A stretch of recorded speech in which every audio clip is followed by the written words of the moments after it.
he has lost his brain அப்படின்னு சொல்லிட்டு போனவாட்டியே சொன்னேன். ட்ரம்ப் சுயநினைவுடன் பேசுவதில்லை. ஃப்ரஸ்ட்ரேஷன் உள்ள அப்படி பொங்குது.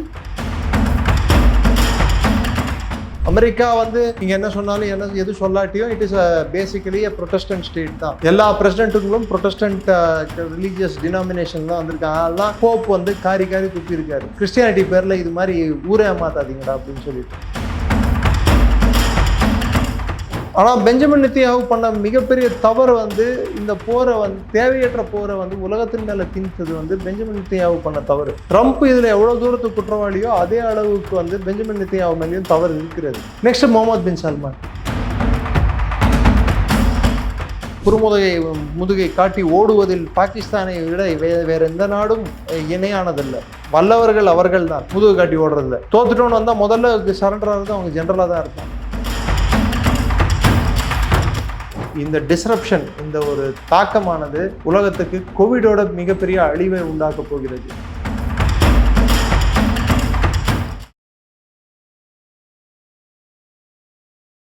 இளையபாரத நேயர்களுக்கு வணக்கம். இன்னைக்கு நம்ம நேர்காணல நம்ம சிறப்பு விருந்தினர் டிஃபென்ஸ் எக்ஸ்பர்ட்டான டாக்டர் நிரஞ்சன் சார் அவர்கள் தான். சார் வணக்கம் சார்.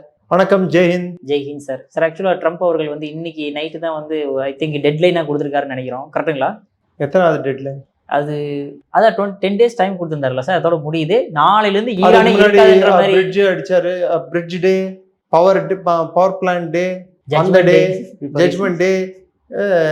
இவன சினிமா டயலாக் மாதிரி அடிச்சிட்டு இருக்காரு. இதுல வேற அது என்னது, open the FU --K straight U Crazy BA --D. ஒரு பிரசிடென்டா இருந்து இந்த மாதிரி பேசலாமா sir? he has lost his brain அப்படின்னு சொல்லிட்டு போனவாட்டியே சொன்னேன். ட்ரம்ப் சுயநினைவுடன் பேசுவதில்லை. ஃப்ரஸ்ட்ரேஷன் உள்ள அப்படி பொங்குது. பழைய ரஜினிகாந்த் படம் ஒன்று இருக்கு, 3 முகம்னு சொல்லிட்டு. அந்த படத்துல தேங்காய் சீனிவாசன் சொல்லுவாரு, தீடிச்சு அப்படின்ட்டு. அது மாதிரி பைத்தியம் முத்திடுச்சு ட்ரம்ப்புக்கு. அதெல்லாம் அவரே ஜீசஸ் இஸ் த கிங், ஐ ஆம் த கிங் அப்படியே போஸ்ட் போட்டுக்கிட்டு இருக்கிறது. இப்போ இவர் ஜீசஸ் ஆயிட்டாரோ. P-Texas என்னடான்னா, the soldier was the colonel was plane was dropped on Friday. He hid in the caves Saturday. He was rescued in the early morning sun on Easter Sunday. Good Friday அன்னைக்கு கீழே விழுந்தவர் திரும்பி உயிர் தெழுந்தாராம் Easter Sunday அன்னைக்கு. என்னடா Solomon கிரண்டி rhyme சொல்லிட்டு இருக்கீங்க எல்லாரும். Solomon கிரண்டி, born on Monday, christened on Tuesday, married on Wednesday, took ill on Thursday, worsened on Friday, died on Saturday, buried on Sunday அப்படின்னு சொல்லிட்டு என்ன Solomon கிரண்டி. That is the end of Solomon Grundy. So when is the end for this war, you idiots? உலகத்துக்கே ஒரு தேவையில்லாத ஒரு போரை தள்ளி விட்டு என்ன பண்ணோன்னு தெரியாம முட்டாள்தனமான செயல்களில் ஈடுபட்டு இருக்காங்க அமெரிக்கா. ஜெனரல்ஸை டிஸ்மிஸ் பண்ண வேண்டியது. ஒரு கணக்கு சொல்றேன். ஜாயிண்ட் சீஃப் ஆஃப் ஸ்டாஃப்ல இருக்கக்கூடிய அந்த கமிட்டியில இருக்கக்கூடிய பழைய கமிட்டியில 33% ஜெனரல்ஸ் கலர்ட் பீப்புள், கருப்பின மக்கள் மற்றவர்கள் இருந்தாங்க. கருப்பினர்கள் சொல்லக்கூடாதுன்றதால கலர்டுன்னு சொன்னேன். 17% லேடிஸ் இருந்தாங்க, 50% வெள்ளையினத்தவர் இருந்தாங்க. மொத்தம் 100%ல 50% இப்படிதான் இருந்தது. P-Texas மொத்தம் வெள்ளை இனத்தவர்கள். உதாரணத்துக்கு வந்த உடனே CQ Brown, general CQ Brown, chairman of joint chief of staff பதவியிலேருந்து தூக்கியாச்சு. போர் நடுவில் ராணுவ தளபதி ஜெனரல் ராண்டி ஜார்ஜ் தூக்கியாச்சு. அவரோட டிப்யூட்டி ஜேம்ஸ் மிங்கஸ், அவரை தூக்கியாச்சு, ஜெனரல் மிங்கஸை.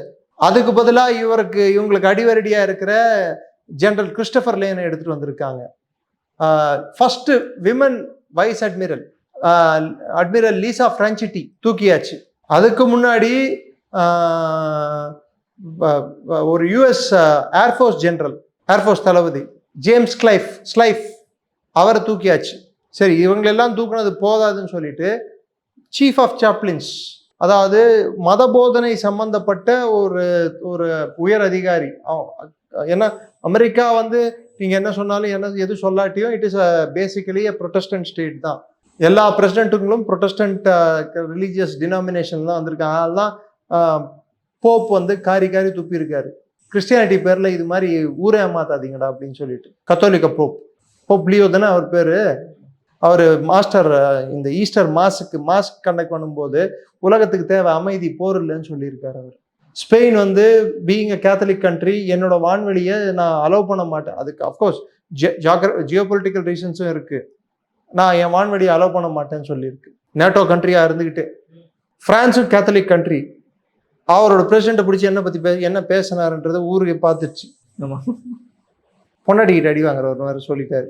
ஸோ அமெரிக்கா பீயிங் இது கிறிஸ்டியன் ஸ்டேட்டா இல்ல it is a country representing the free வேர்ல்டா? If you are representing the free world, இந்த போரை நீ குருசேட்ன்ற கண்ணோட்டத்தை கொடுக்க மாட்டேன், சிலுவை போர்களை மாற்ற மாட்டேன்.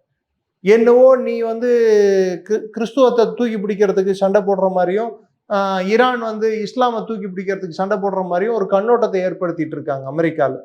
புரியுதுங்களா? கிட்டத்தட்ட இன்னைக்கு இருக்கக்கூடிய ஜாயிண்ட் சீஃப் ஆஃப் ஸ்டாஃப் கமிட்டியில இருக்கக்கூடிய எல்லா ஆஃபீஸருமே வெள்ளை இனத்தவர்கள் தான். ஹிட்லர் பண்ண அதே தவறுகளை ட்ரம்ப் செஞ்சிட்டு இருக்காரு. இந்த மிடில் ஆஃப் த வார் ஜெனரல்ஸை ஃபயர் பண்ணுறது, ரோமில் ஃபயர் பண்ணுறது, ஜெனரல் இது ரஷ்யன் ஃப்ரண்ட்ல இருந்த ஜெனரல் பிலஷ் ஃபயர் பண்ணது, பல ராணுவ ஜெனரல் ஜெர்மன் ஜெனரல்ஸை இந்த மிடில் ஆஃப் த பேட்டில் வந்து ஹிட்லர் ஃபயர் பண்ணியிருக்காரு. ஏன்னா Hitler was a lance corporal. திடீர்னு சில விக்டரி வந்த உடனே போதை தலைக்கு ஏறிடுச்சு, நான் தான் எல்லாம் சொல்லிட்டு தவறுகள். It is a sign of a megalomania added with narcissism. அதே ப்ராப்ளம் தான் இன்னைக்கு ட்ரம்ப்புக்கும் இருக்கு. ஹிட்லர் பண்ண அதே தவறுகளை தான் குறிக்கோளற்ற ஒரு போர். உதாரணத்துக்கு பேட்டில் ஆஃப் பிரிட்டனை ஸ்டார்ட் பண்ண வேண்டியது, அதை முடிக்காம ரஷ்யா மேல ஆபரேஷன் பார்பரோசாவை லான்ச் பண்ண வேண்டியது. குறிக்கோளற்ற போர்கள். இப்போ நீ வந்து உனக்கு கர்க் ஐலாண்டை பிடிக்கணுமா, இல்லை ஈரானோட ஆயுத இது 100th டைம் நான் சொல்றேன், அவங்களோட அணு ஆயுதத்தை தடுத்து நிறுத்தணுமா, இல்லை அவங்களோட ஏவுகணை பலத்தை வந்து அழிக்கணுமா, இல்லை ஆட்சி மாற்றத்தை ஏற்படுத்தணுமா, இல்லை ஐஆர்ஜிசியை ஒழிக்கணுமா, இல்லை ஸ்ட்ரெய்ட்ஸ் ஆஃப் ஹார்மஸை திறக்கணுமா? எது உன்னோட குறிக்கோள் சொல். சரி, எல்லா குறிக்கோளும் அடையணும்னா அதுக்கான வழிமுறை என்ன? யுஎஸ்எஸ் ட்ரிப்போலி தாக்கப்பட்டுள்ளது. அமெரிக்காவோட 33 விதவிதமான வெவ்வேறு ரக விமானங்கள் இன்று அழிக்கப்பட்டுள்ளது ஈரானால, இன்க்ளூடிங் ட்ரோன்கள், ரீப்பர் எம்கியூ ட்ரோன்ஸ்ன்னு சொல்லிட்டு சொல்லுவாங்க. அந்த ட்ரோன் உட்பட எல்லாத்தையும் அழிச்சிருக்காங்க ஈரான். இன்னைக்கு ஈரான் கொடுக்கக்கூடிய வான்வழி பதில் தாக்குதல்கள் வந்து அதிகமாயிட்டே போகுது. நேற்று ஐஃபா மேலேயும் டெல்லவிவ் மேலேயும் பெருத்த சேதத்தை ஈரான் ஏற்படுத்தி உள்ளது. இஸ்ரேல் வந்து என்ன பண்ணணும்னு தெரியாம போரை ஸ்டார்ட் பண்ணதுக்கு முக்கிய காரணம் இஸ்ரேல், மறந்துடாதீங்க. இங்க இருக்கிறவங்க நிறைய பேர் இஸ்ரேலுக்கு சிம்பத்தைஸ் பண்றவங்க இருக்காங்க. அதான் ஏற்கனவே நான் சொல்லியிருக்கேன், இஸ்ரேலுக்கும் ஈரானுக்கான போரை புரிஞ்சிக்கலாம் அப்படின்னு சொல்லிட்டு. ஆனா பெஞ்சமின் நெத்தன்யாஹூ பண்ண மிகப்பெரிய தவறு வந்து இந்த போரை வந்து தேவையற்ற போரை வந்து உலகத்தின் மேல திணித்தது வந்து பெஞ்சமின் நெத்தன்யாஹூ பண்ண தவறு. ட்ரம்ப் இதுல எவ்வளவு தூரத்துக்கு குற்றவாளியோ அதே அளவுக்கு வந்து பெஞ்சமின் நெத்தன்யாஹூ மேலேயும் தவறு இருக்கிறது. நெக்ஸ்ட் முகமது பின் சல்மான், அவங்க பண்ணதோட விளைவுகள் அவங்க அனுபவிக்கிறாங்க. இன்னைக்கு சவுதி அரேபியாவில் அல் ஜுபைல் ரிஃபைனரி பிளான்ட் அடிச்சிருக்காங்க ஈரான். டெல்லவிவ் டெய்லி தாக்கப்படுகிறது. அமெரிக்க பேஸுகள் தாக்கப்பட்டிருக்கு. அமெரிக்கா ஒரு நாளைக்கு $2 பில்லியன் அளவுக்கு போர் செலவு அதிகரித்துள்ளது. ஸ்டார்டிங் டேட் $900 மில்லியன் இருந்தது, இன்னைக்கு டபுள் ஆயிடுச்சு, $2 பில்லியன். ஸோ இவ்வளோ பெரிய போரை வந்து நடத்த முடியுமா? யுஎஸ்எஸ் ட்ரிப்போலியை உள்ள எடுத்துட்டு போனாங்க, ஆர்மோஸ்குள்ள கர்க் ஐலாண்ட், அதையும் தாக்கியிருக்காங்க ஈரான். ஸோ எங்க போய் இறக்க போற உன்னோட ராணுவத்தை? கரெக்ட் சார், சொன்ன மாதிரி ரீசெண்டா F-15 கூட F-15E F-15E சுட்டு வீழ்த்திட்டாங்க. 2 பேர் வேற ஏதோ C-130 இத கேரியர் ஏர்கிராஃப்டை வீழ்த்தினாங்க. அது இல்லாம பிளாக் ஹாக்ஸை வந்து சுட்டிருக்காங்க.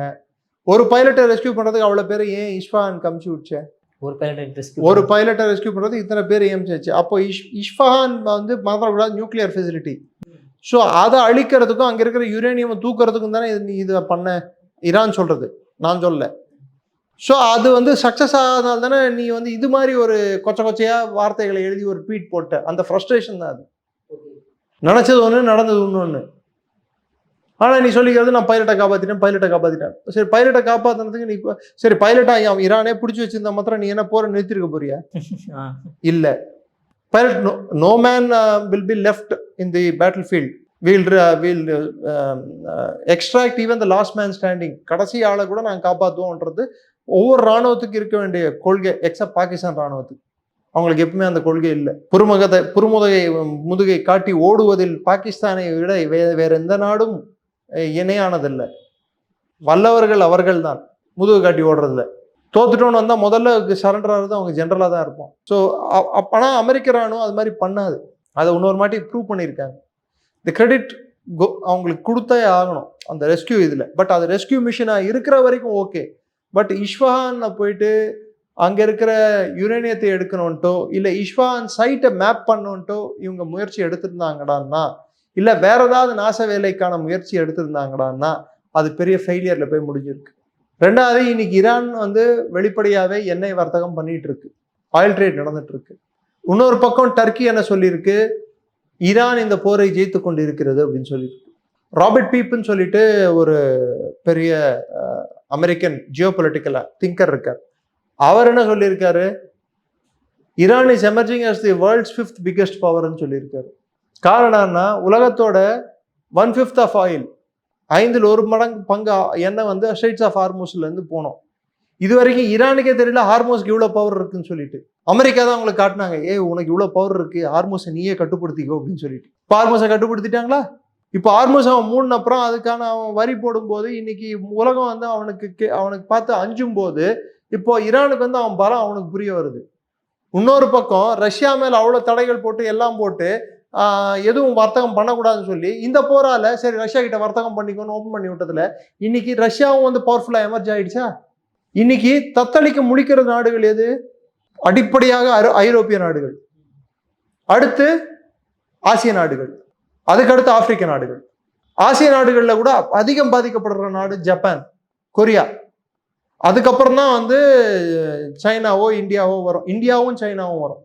ஏன்னா நம்மளுக்கும் பாதிப்புகள் இருக்கு, வர்த்தகம் பாதிக்கப்படுது, நம்ம எண்ணெய் தேவை பாதிக்கப்படுது. ஆனா பெரிய அளவில் பாதிக்கப்படுறது கொரியாவும் ஜப்பான்.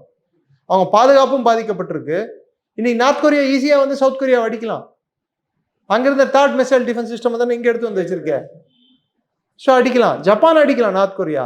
இன்னொரு தகவல் கசிஞ்சிருக்கு, நார்த் கொரியா ஈரானுக்கு மிசைல்ஸை கொடுத்துருக்கு. அதுவும் தொலைதூரம் சென்று தாக்கக்கூடிய மிசைல்கள், இன்டர்கான்டினென்டல் பெலாஸ்டிக் மிசைல்ஸை கொடுத்துருக்கு. எப்படி சார் ஈரானுக்கு சப்போர்ட் பண்ணி நார்த் கொரியா இறங்கினாங்க திடீர்னு? ஆமா, அமெரிக்காவுக்கு எதிராக நின்னா நார்த் கொரியா சப்போர்ட் பண்ணாம என்ன பண்ணும்? இன்னைக்கு ரஷ்யா கொடுக்குற உளவும் சைனாவோட சேட்டலைட் கொடுக்குற ஃபீடும் இன்னைக்கு ஈரானுக்கு துல்லியமான தாக்குதல்களை நடத்த முடியுது. ரெண்டாவது இன்னொன்று பாருங்க, இன்னைக்கு அரப் ஸ்டேட்ஸ் அவங்க விருப்பப்பட்டாலும் விருப்பப்படலைன்னாலும் போரை விட்டு வெளியே வர முடியாத ஒரு சூழலை ஏற்படுத்திட்டாங்க அமெரிக்கா. ரஃபேல் டீலை சைன் பண்ண யுஏஇ வலுக்கட்டாயமா அவங்க மேல ப்ரெஷர் கொடுத்து டீலை விட்டு வெளியே வர சொல்லிட்டாங்க. இப்போ அவங்க பாதுகாப்பை எடுத்துட்டு போயிட்டு அமெரிக்கா கையில கொடுத்ததோட விளைவு இன்னைக்கு மொத்த அரபு நாடுகளும் சந்திச்சுட்டு இருக்கு. இத்தனை வருடமா போர் பண்ண வரலாறு அவங்களுக்கு இல்லை. ஈரான் ஒரு 30-40 வருஷமா சண்டை, பொருளாதார தடை, பிரச்சனை, பற்றாக்குறை எல்லாத்தையும் பார்த்துட்டு இருந்திருக்கு. அவங்க மக்கள் இதோட வாழ்ந்து பார்த்துட்டாங்க. அவங்களுக்கு போறன்னா என்னன்னு அந்த தன்மையை பத்தி நல்லா புரிஞ்சுக்கிட்டு இருக்கிறவங்க. இவங்க சொகுசா வாழ்ந்து பழகினவங்க. அரபு நாடுகள் எல்லாம், குறிப்பிட்டு Saudi Arabia, Kuwait, Bahrain, Qatar, UAE எல்லாம் இன்னைக்கு சடனா போரை பார்க்கும் போகும்போது என்ன பண்றதுன்னு தெரியல. அவ்வளோ பெரிய சேதங்கள் அவங்க மேல நடந்துட்டு இருக்கு. அந்த போர்களை எப்படி நிறுத்தணும்னு புரியல. ரெண்டாவது, எந்த அரபு நாட்டிலையும் உணவு வளையாது, உணவு பற்றாக்குறை இருக்கு.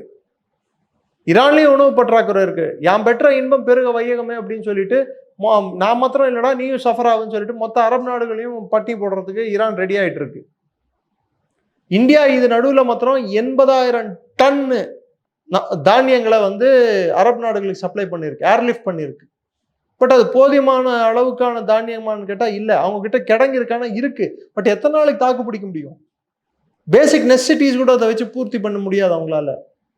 நம்ம சப்ளை பண்றதுக்கு இன்னொரு காரணம், நமது மக்கள் அங்க இருக்காங்க அந்த பிராந்தியத்துல 1 கோடி பேருக்கு மேல.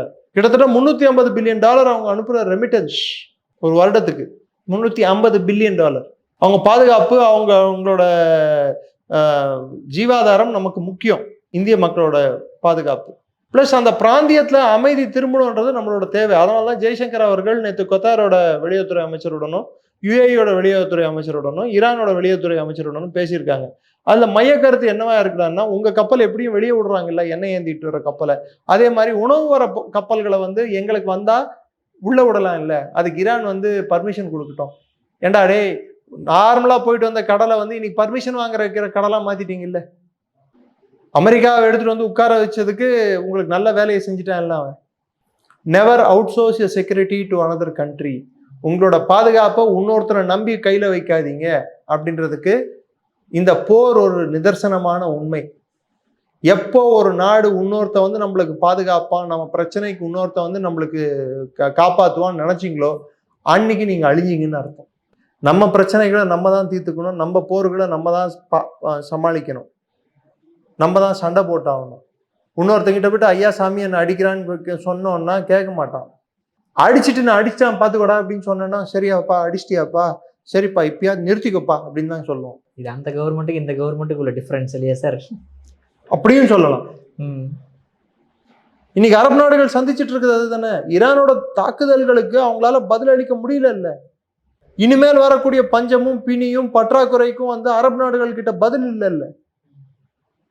நெக்ஸ்ட் ஈரானோட பிரிட்ஜ் டே, எலக்ட்ரிசிட்டி பிளான்ட் டே அப்படின்னு ஈரானுக்கு வந்து பேர் வச்சிருக்காரு, தாக்குதல் பண்ணுன்னு சொல்லிட்டு. சரி தாக்கு. அவன் ஏற்கனவே வந்து டீசலினேஷன் பிளான்ட் டே, ஆயில் ரிக் டே, ஆயில் ரிஃபைனரி டேன்னு அவன் வச்சிட்டு இருக்கான். மொத்த பிராந்தியத்தை இருள் சூண்ட பகுதியாகவும் தண்ணி இல்லாத பகுதியாகவும் ஒரு ஒரு பாலைவனமாகவும் ஒரு இன்னும் சொல்ல போனா மூன்றாம் உலக போருக்கு வழி அங்க இருந்தா தொடக்கம்னு சொல்லிட்டு ட்ரம்ப் வந்து முடிவு எடுத்திருக்காரு. அது டெக்ஸத் வேற தோதா இருக்காரு. சர்ச்சில் பாஸ்டர் மாதிரி பேசிட்டு இருக்காரு டிஃபென்ஸ் செக்ரட்டரி. இதுல Trump, well it is very difficult, we have done it, I tell you it's very very very very very difficult, he was in jail, I'll tell you he was in jail. என்ன பேசுறாரு, என்ன பேச வராரு, ஒரு கொரிலேஷன் இல்லை, வாய்க்கு வந்ததை பேசுறது பெனாத்துறது. அதனாலதான் ஈரான் என்ன சொல்லியிருக்காங்க, நான் மார்க்கோ ரூபியோ தவிர்த்து வேற யாருக்கிட்டையும் நாங்கள் பேசுறதுக்கு ரெடியா இல்லை அமெரிக்க அரசாங்கத்துல. ட்ரம்ப்போட மருமகன் கூடயோ இல்லை ஸ்டீவ் விட்வாக் கூடயோ இல்லை டெக்ஸத் கூடயோலாம் நாங்கள் பேச மாட்டோம்னு சொல்லியிருக்காங்க. அமெரிக்க தளபதிகள் கோபம் அடைந்திருக்கிறார்கள், இராணுவ தளபதிகள். அங்கே பென்டகன்ல உட்காந்துருக்க தளபதிகளுக்கும் கிரவுண்ட்ல இருக்க தளபதிகளுக்கும் உரசல் ஏற்பட்டுள்ளது. நெக்ஸ்ட் பலிகடாவா பிராட் கூப்பர், சென்ட்காமோட கமாண்டரை அடுத்து பலிகடா ஆக்க போறாங்க. பாருங்க, பார்த்துட்டே இருங்க. இது மாதிரி இராணுவ தளபதிகளை போர் நடுவில் மாத்திட்டே இருந்தா, போருக்கான குறிக்கோள்களும் நடுவில் மாத்திக்கிட்டே இருந்தா எந்த போரும் ஜெயிக்க முடியாது. ஒரு நிர்ணயிச்ச குறிக்கோள் வந்து இந்த டைம் ஸ்பேனுக்குள்ள அடையணும்னு சொல்றதுதான் ஒரு அரசியல் தலைமைக்கு வேலை. டைம் சொல்லணும், உனக்கு இத்தனை நாள் டைம் இருக்கு, இதுதான் உன்னோட குறிக்கோள், இது எனக்கு அதை அடைஞ்சு நீ எனக்கு கையில கொடுக்கணும். இப்போ இந்த ஜட்ஜ்மெண்ட் ஏதாவது இன்னைக்கு கூட முடிச்சிருக்காரு சார், நாளைக்கு என்ன நடக்கும்னு நினைக்கிறீங்க? இப்படி என்ன ஆகும்? ட்ரம்ப் வந்து அவர் என்ன நினைக்கிறாருன்னா, எலிமெண்ட் ஆஃப் சர்ப்ரைஸ் என் கையில இருக்கு, ஒரு வாட்டி நான் சொல்றது ஒன்று செய்யறது ஒன்று, சொல்றது ஒன்று செய்யறது ஒன்று. இப்போ உலகம் வந்து புலி வருதுன்ற கதை மாதிரி ஆயிடுச்சு. புலி நிஜமாவே வந்தா கூட யாரும் பயப்பட போறது இல்லை. சரி வரட்டும், கடிக்கிட்டோம் பார்த்துக்கலாம் அப்படின்னு போறாங்க. ஸோ ட்ரம்ப்போட இந்த தந்திரம் வந்து இனிமேல் பலிக்காதுன்னு சொல்லி தான் நான் பார்க்குறேன். அடுத்து நீங்க இன்னொன்று பாருங்க, இந்தியாலேயே எடுத்துக்கிட்டீங்கன்னா ஜெட் ஃபியூயல் பற்றாக்குறை வரப்போகுது. 76% ஜெட் ஃபியூயல் வந்து ரிக்குவயர்மெண்ட் அதிகமாக போகுது. ஐ மீன் ப்ரொடக்ஷன் இன்க்ரீஸ் ஆகணும், கம்மியாக இருக்கு. அவ்வளோ தூரத்துக்கு இல்லை நம்ம கிட்ட ஸ்டாக்கு. ஜெட் ஃபியூயல்னா விமானத்துக்கு போடுற ஃபியூயல் வந்து பற்றாக்குறை ஏற்படுறதுக்கான சான்ஸ் அதிகம். நெக்ஸ்ட் பேராபென், அது எல்லா கெமிக்கல் இதுலேயும் யூஸ் பண்ணுவாங்க, அதோட பற்றாக்குறை ஏற்படுறதுக்கான வாய்ப்பு இருக்கு. ஸோ இது மாதிரி பல விஷயங்கள் நமக்கு பற்றாக்குறை உலகத்தில், இது இந்தியா மாத்திரம் இல்லை, உலகத்தில் ஃபுல்லாக ஏற்பட போகுது.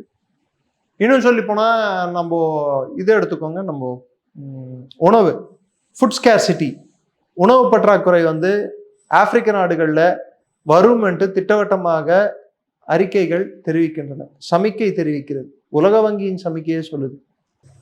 ஏன்னா உணவு வந்து போதிய அளவுக்கு இருக்காது இந்த போர் நீடிச்சதுன்னா. ஏன்னா செயற்கையா வரக்கூடிய உரங்களோட தட்டுப்பாடு ஏற்படும். அந்த தட்டுப்பாடு ஏற்பட்டதுன்னா உணவு உற்பத்தி அடிவாங்கும். இதனால பல ஆப்பிரிக்க நாடுகள் பாதிக்கப்படும், அதுல பாகிஸ்தான் கூட. அடக்கம். ஆல்ரெடி அவங்க நாட்டில் உணவு பற்றாக்குறையும் பெட்ரோல் வந்து 500 ரூபா தாண்டி போயிட்டு இருக்கு. ஆமாம் சார். ஸோ இது ஒரு பக்கம் இருக்க. இன்னொரு பக்கம் இன்னொரு தகவல் என்ன கசிதுன்னா, ட்ரம்ப் வந்து is planning for a nuclear attack on Iran. இஸ்ரேலும் நியூக்ளியர் பாம்பு போடும். அப்போ ஈரானுக்கு ஆல்ரெடி 1200 அடி 1300 அடி கீழே வந்து என்ரிச் பண்ணி வச்சிருக்காங்க. ஆக்சுவலாக ஆல்ரெடி ஈரான்ட்ட வந்து நியூக்ளியரே கிடையாது அப்படின்ற மாதிரி தான் சொல்லப்பட்டுச்சு. அப்பாஸ் அராக்சி சொல்லியிருக்காரு, எங்களோட யுரேனியத்தை தூக்குறதுக்கு தான் இஸ்வானுக்கு வந்தாங்கன்னு சொல்லிட்டு. பட் யுரேனியம் இருக்கு சார். தூக்குறதுக்கு வந்தாங்கன்னா அப்போ இருக்குன்னு அர்த்தம். ஓகே சார், இப்போ யுரேனியம் இருக்கு, பட் அதை வந்து பாமா ரெடி பண்ணிட்டாங்களா என்ன? லான்ச் பண்ற அளவுக்கு ரெடி ஆயிட்டாங்களா? 60% சுத்திகரிச்சிருக்காங்க. அது டர்ட்டி பாமா கூட செலுத்தலாம் இல்லையா? ஓகே. ஸோ இப்போ வந்து நியூக்ளியர் வார் வரதுக்கும் பாசிபிலிட்டி அதிகமாயிருச்சு. இருக்கு. இது ரொம்ப கவலை அளிக்கக்கூடிய விஷயம். ஸோ ஒரு குறிக்கோளற்ற போரை எப்படி முடிப்பதுன்னு தெரியாம இது அணு ஆயுத போரா மாத்துறதுக்கு அமெரிக்கா முன்னேற்பாடுகள் எடுத்துட்டு இருக்கு. இஸ்ரேல் வேர்ல்டு வார் 3 வர்ச்சுவலா இஸ்ரேலும் முன்னேற்பாடுகள் எடுத்துட்டு இருக்கு. இந்த டிஸ்ரப்ஷன், இந்த ஒரு தாக்கமானது உலகத்துக்கு கோவிடோட மிகப்பெரிய அழிவை உண்டாக்க போகிறது.